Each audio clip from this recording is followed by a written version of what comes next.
Hi, and welcome to another episode of NCBA's Coffee Break. I'm Nathan Wilner. I'm the Vice President of Government Affairs, uh, dealing with NCBA's advocacy issues. And really excited to have with me Attorney Matt Ribe from the NFCC. And I'm going to let him tell us what that is. And thank you for coming back to talk about these issues. So, Matt, why don't you tell our listeners who you are and what NFCC is? Thank you, Nathan, and it's great to be back with you. I'm Matt Ribe. I'm the General Counsel with the National Foundation for Credit Counseling. We are a membership organization of 50 state nationwide nonprofit credit counseling agencies. Our members provide counseling, financial counseling, and education services to consumers and help them principally with their unsecured debt and can enroll them into debt management plans, which is a collaborative product that allows them to repay all of their creditors simultaneously according to a full balance plan. So last time we chatted, you told me a little bit about MCC and who your members are, but part of the things that we were thinking about is oversight of the debt settlement CCCS industry. Um, Maybe you could talk about what kind of oversight, or if there is any oversight, quite frankly, and are there uniform laws regulating the behavior of these organizations? Some which are a member of your organization, but some are just unaffiliated really with anything. Yeah, that's right. So the first thing I'd say is that it's quite distinct, right? The settlement industry is for profit. It's got one set, at least has one federal rule and then sort of an emerging set of state rules. The nonprofit credit counseling industry is distinct and has its own regulatory apparatus under the IRS and state licensing and regulations in all 50 states. So starting with debt settlement, really federally, there's only one rule that they have to comply with, and they don't have really a federal regulator. Sometimes the CFPB will come after them for unfair, deceptive, abusive acts and practices or some things like that.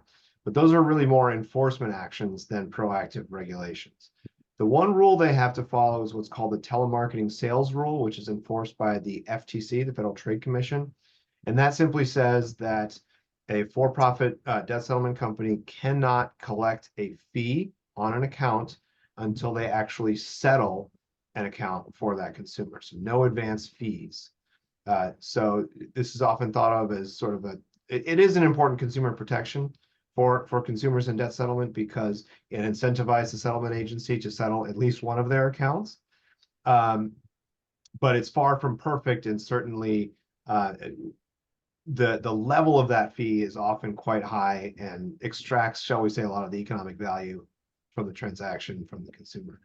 Their settlement is regulated at the state level. They're quite active in their state level advocacy and engagement because they are prohibited in a number of states, and then the regulatory apparatus for them is sort of emerging in those states in which they are required to operate. For example, the California, under its new consumer financial protection law, just is issuing a proposed rule around a licensing and registration requirement for settlement companies now, right? It's just changing all the time.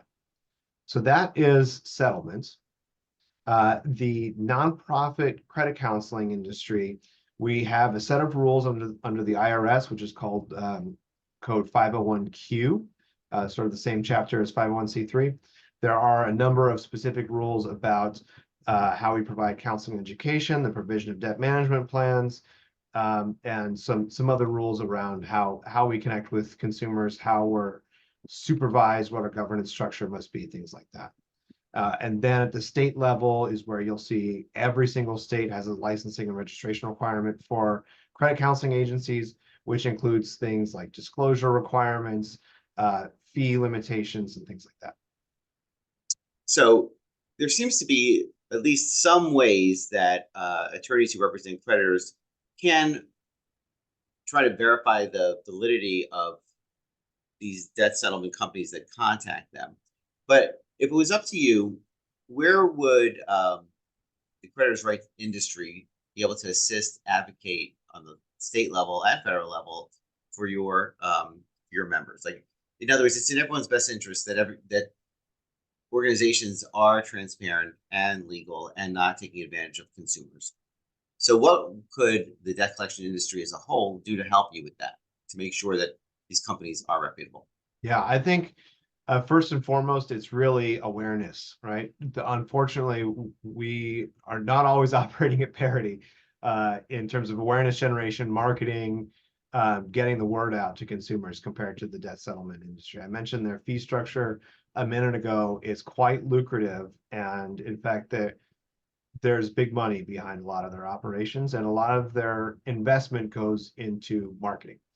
So it's a really well-financed machine, and a lot of times they're just sort of the first ones to get to the consumer, and then the consumer signs up with them before considering all their options. As nonprofits, it's our mission to inform consumers about their options so they're in a position to make an informed choice. So really, it starts with awareness, and really from an advocacy and state level perspective, that would be the first thing I'd highlight.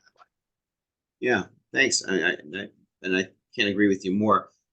Before we end our little conversation here today, what would you say are the top issues facing your members' industry today, and what's on the future horizon for the nonprofit CCCS world? Yeah, well, so aside from awareness, right, which is a big one, there is sort of product selection is one thing that we're working on. We talked a bit about the value proposition of debt settlement. It really is an attractive, compelling offer for a company to make, say, hey, you don't have to pay back everything that you owe. They're not always transparent about the credit harms, the tax implications, all the fees and everything like that piles up. But at the end of the day, they are able to settle accounts for less than what somebody owes. And so that's one thing we're working on, is what we call a less than full balance solution for the right customer, somebody who understands what the credit implications are when you settle an account, and somebody who really doesn't have the ability to pay back the full balance. That's something we're prioritizing, along with sort of digital outreach and engagement. Everybody's modernizing, and we have to also. Yeah, no, I think that's true. In general, we can infuse the industry with more technology and give greater access to consumers to negotiate and talk to the creditors. Really, it all comes down to communication.